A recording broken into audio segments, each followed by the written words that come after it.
What if the number that determined whether you walked out of your doctor's office with a prescription or a clean bill of health was completely wrong? 5 simple mistakes that happen every day in doctors' offices and living rooms.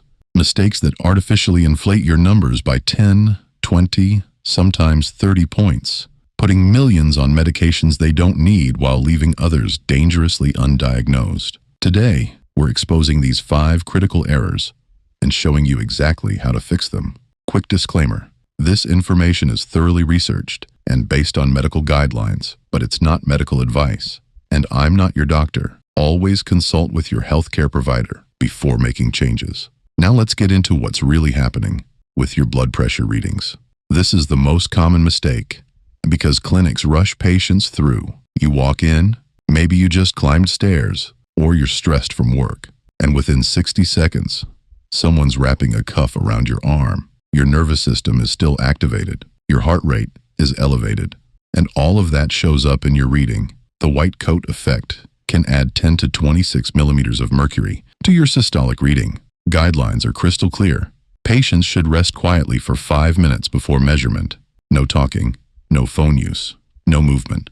But how often does that actually happen? Almost never. David, 71, discovered this by accident. His doctor said his blood pressure was 138/88. David bought a home monitor. If he measured right after walking around, the numbers were high. If he rested for 5 full minutes first, numbers consistently dropped to 122/79.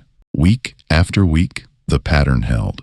The fix is simple. Set a timer for 5 minutes. Sit comfortably. Don't talk. Don't scroll. Just breathe normally and let your body settle. Only then take your reading. Here's something almost nobody talks about. You walk into the doctor's office and they check your blood pressure, but they don't ask when you last used the bathroom. A full bladder activates your fight or flight response. Blood vessels constrict. Heart rate increases. Your blood pressure can jump by 10 to 15 points, sometimes higher. Research shows bladder distension can increase systolic pressure by up to 33 millimeters of mercury. That's the difference between normal and stage 2 hypertension. James, 58, went for his annual physical. His blood pressure was 145/92. His doctor started talking about medication. 2 weeks later, at a different clinic, James used the bathroom first. His reading, 118/78. Completely normal, no medication needed.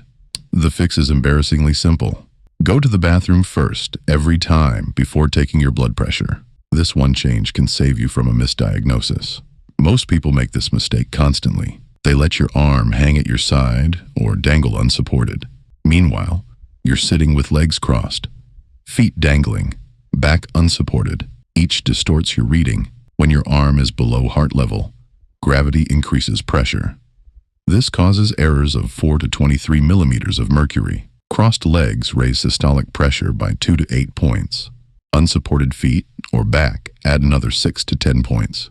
Add these together, and you're looking at potentially 40 points of artificial elevation. Maria, 63, was told she had borderline high blood pressure. Her arm rested on her thigh, legs crossed, back leaning forward. When she properly supported her arm at heart level while sitting correctly with back support and feet flat, her readings were 22 points lower. The correct position is specific. Sit with your back fully supported against it. Plant both feet flat on the floor, uncrossed. Support your arm on a table at heart level. Your arm should be completely relaxed.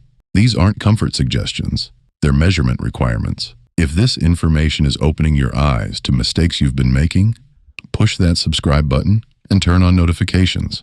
We're cutting through medical misinformation and giving you practical, evidence-based information that can change your health outcomes. Subscribe.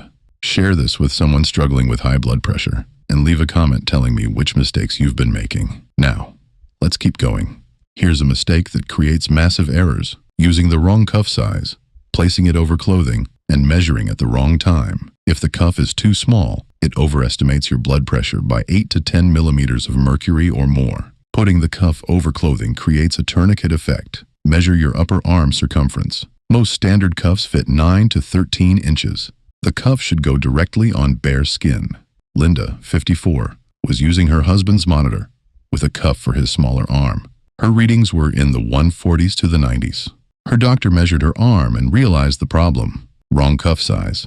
Linda bought a large cuff, and her readings dropped to 124/78. Now add timing. Caffeine spikes blood pressure for at least 30 minutes. Nicotine does the same. Alcohol elevates it for up to 24 hours. Stress floods your body with cortisol and adrenaline. Michael, 49, drinks 3 cups of coffee every morning. His doctor measured his blood pressure during a morning appointment, 136/84, suggesting medication. Michael tracked it home before coffee. His baseline averaged 116/76, totally normal. Post-coffee averaged 132/82. Michael didn't have a blood pressure problem. He had a caffeine habit. The fix requires attention to equipment and timing. Buy a cuff that fits. Always place it on bare skin. Avoid caffeine, nicotine, and alcohol for 30 minutes before measuring. This final mistake undermines everything. Judging your blood pressure based on a single reading. Blood pressure shifts with sleep, stress, food, movement, and time of day. One reading tells you almost nothing. You need patterns, averages over days or weeks, and multiple readings per session. Clinical guidelines say hypertension should never be diagnosed from a single measurement. Measure on at least 2 separate occasions, taking multiple readings each time, and average the results. But most people, and many doctors, don't follow that protocol. Adding to the problem is device selection. Wrist monitors are popular, but notoriously inaccurate. They require surgical precision in positioning. Any deviation results in significant error, often 10 points or more. Validated upper arm monitors remain the gold standard. Patricia, 70, bought an inexpensive wrist monitor. Her readings ranged from 115/70 to 150/95, sometimes within the same hour. She thought she had unstable blood pressure. Her doctor had her purchase a validated upper arm monitor. Her readings became consistent, averaging 124/80. The problem wasn't her blood pressure. It was her device. The fix is twofold. First, invest in a validated upper arm cuff monitor. Check the validated device listing. Second, commit to tracking patterns. Take multiple readings per session. Average them. Do this at consistent times. Track for at least a week. Judge by averages, not moments. Blood pressure measurement seems simple, but it's shockingly easy to get wrong. Skipping the 5-minute rest adds 10 to 26 points. A full bladder adds 10 to 33 points. Incorrect arm position and poor posture add 20 to 40 points. Wrong cuff size and poor timing add 8 to 15 points. Trusting a single reading creates chaos. Add these together, and you could be looking at a reading 40, 50, or even 60 points higher than your actual blood pressure. That's the difference between being healthy and being prescribed a lifelong medication. But now you have the knowledge to fix it. Rest for 5 minutes before measuring. Go to the bathroom first. Support your arm properly at heart level with correct posture. Use the correct cuff size on bare skin. Avoid stimulants before measuring.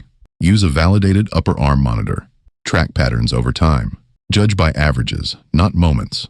When you master the technique, you take back control. Your numbers stop lying. Your decisions get smarter. Your health gets clearer. If this helped you, share it with someone who needs this. Subscribe for future videos on managing blood pressure naturally. Drop a comment and let us know which mistake you've been making. Until next time, take care of yourself, trust the right data, and stay well.